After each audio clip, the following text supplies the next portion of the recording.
Assalamualaikum warahmatullahi wabarakatuh. Kami dari kelompok 1 akan menjelaskan materi yang berjudul Economy Value of Time versus Time Value of Money. Sebelumnya izin memperkenalkan diri, saya Malia Anissa Faisal, lalu ada Abdul Ridwan, ada Didi Kurniawan, dan ada Fransonia Maharani.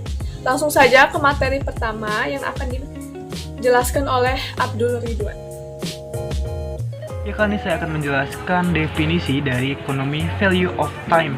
Jadi economy value of time adalah sebuah konsep di mana waktulah yang memiliki nilai ekonomi. Bukanlah uang yang memiliki nilai waktu, tetapi waktulah yang memiliki nilai ekonomi. Jadi economy value of time memiliki arti memaksimumkan nilai ekonomi suatu dana pada periode waktu tertentu. Di dalam pandangan Islam mengenai waktu bagi semua orang adalah sama kuantitasnya, yaitu 24 jam dalam sehari dan 7 hari dalam satu pekan. Jadi nilai waktu antara satu orang dengan yang lainnya akan berbeda dari sisi kualitasnya. Jadi faktor yang menentukan nilai waktu adalah bagaimana seseorang memanfaatkan waktu tersebut.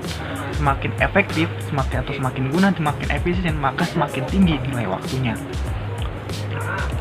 Dan sebagai penjelas, nilai waktu antara satu orang dengan satu orang lainnya akan berbeda dari sisi kualitasnya. Jadi faktor yang menentukan nilai waktu adalah bagaimana seseorang memanfaatkan waktu itu. Semakin efektif, semakin efisien, maka akan semakin tinggi nilai dari waktu tersebut. Oleh karena itu, siapapun pelakunya dan tidak memandang suku, ras, ataupun berbagai budaya, secara sunatullah ia akan mendapat keuntungannya di dunia. Jadi itu. Dan juga economy value of time relatif lebih adil dalam segi perhitungan kontrak yang bersifat pembiayaan bagi hasil atau bisa disebut profit sharing. Konsep bagi hasil atau profit sharing ini berdampak pada tingkat nisbah yang menjadi perjanjian kontrak antara kedua belah pihak. Jadi transaksi bagi hasil ini berbeda dengan transaksi jual beli atau sewa nyewa. Karena dalam transaksinya bagi hasil hubungannya bukan antara penjual dengan pembeli, tapi yang ada adalah hubungan antar modal dengan yang memproduktifkan modal tersebut. Sohibul mal, contohnya ada sohibul mal atau telah melaksanakan kewajibannya, yaitu memberikan sebuah modal yang memproduktifkan bisa disebut mudorib, juga telah melaksanakan kewajibannya, yaitu memproduktifkan modal tersebut. Hak bagi sohibul mal dan mudorib adalah berbagi hasil atas pendapatan atau keuntungan tersebut sesuai dengan kesepakatan awal, apakah bagi hasil itu dilakukan atas pendapatan atau keuntungan. Jadi seperti itu. Terima kasih. Sebelumnya, nama saya Didi Kurniawan. Di sini saya akan sedikit menjelaskan kepada teman-teman semua tentang bagaimana cara untuk menghitung economy value of time. Nah, untuk menghitung economy value of time ini ada dua teori. Yang pertama yaitu dengan menggunakan teori percampuran. Misalnya gini ya teman-teman, apabila kita ingin tahu kita menginvestasikan sejumlah uang, lalu kemudian kita ingin tahu pada masa depan uang yang kita investasikan itu jadi berapa. Nah, itu ada formulasinya ya teman-teman. Konsepnya itu ditemukan oleh economy value of time.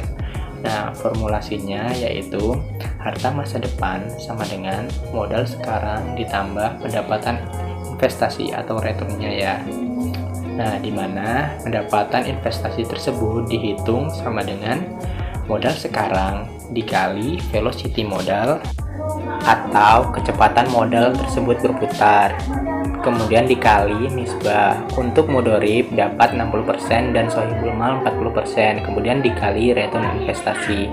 Itu rumus yang digunakan untuk menentukan harta masa depan kita. Nah, yang kedua yaitu teori pertukaran. Nah, dimana dalam teori pertukaran atau di sini sering teman-teman ketahui yaitu jual beli. Misalnya, teman-teman butuh sepeda motor, lalu teman-teman ke bank syariah dan teman-teman melakukan akad murabahah. Nah, harga jual bank itu menentukannya bagaimana? Nah, untuk menentukan harga jual bank dapat menggunakan rumus harga beli bank ditambah waktu dikali cost recovery, kemudian ditambahkan persentase keuntungan. Untuk simbol formulasinya adalah HJB sama dengan HBB ditambah T dikali CR ditambah K. Nah, di mana HJB yaitu harga jual bank, kemudian HBB adalah harga beli bank, T sama dengan waktu, CR sama dengan cost recovery, K sama dengan margin keuntungan yang diinginkan. Nah, seperti itu untuk menemukan harga jual bank. Di sini saya akan melanjutkan materi dari Didik Kurniawan. Materi yang saya akan bawakan adalah konsep memahami time of money. Pengertian dari time of money sendiri yaitu konsep perbedaan nilai mata uang yang disebabkan oleh waktu. Dalam memperhitungkannya, baik nilai yang sekarang akan lebih berharga di masa yang akan datang. Maka dari itu, kita diwajibkan untuk mengerti dan memahami tentang panjangnya waktu. Maka konsep dari time of money ini sangat berharga dan penting sekali di dalam bidang perusahaan, lembaga, dan masih sebanyak lainnya dalam masalah keuangan. Dalam manfaat time flow of money ini, kita dapat mengetahui apakah investasi yang dilakukan kita akan mendapatkan keuntungan atau tidak. Dan dalam time flow of money ini juga dapat digunakan untuk memperhitungkan anggaran yang ada di dalam masalah keuangan. Nah, materi selanjutnya, cara menghitung time value of money. Nah, yang pertama ada cara menghitung future value, yaitu nilai yang akan datang. Nah, di future value ini ada dua, yaitu bunga tunggal sama bunga majemuk. Yang ini selanjutnya, ini rumus dari bunga tunggal, yaitu FVN sama dengan PO dalam kurung 1 ditambah I dipangkati N. Itu tanda seperti ini tuh berarti N ya. Nah, lalu ada yang kedua yaitu bunga majemuk. Bunga majemuk rumusnya hampir sama, cuman yang bedanya dia di I-nya dibagi M. Dan di pangkatnya, di pangkat di luar dalam kurung itu juga M dikali N. Nah, langsung aja kita ke contoh soalnya. Nah, di dalam soalnya itu simpanan yang Anda miliki tadi yaitu senilai 1 juta rupiah. Nah, berapa uang yang akan Anda dapatkan dengan menginvestasikannya selama 2 tahun dengan suku bunga 5% per tahun?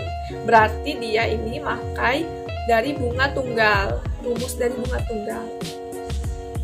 Langsung. Nah, di sini FV2 itu kan berarti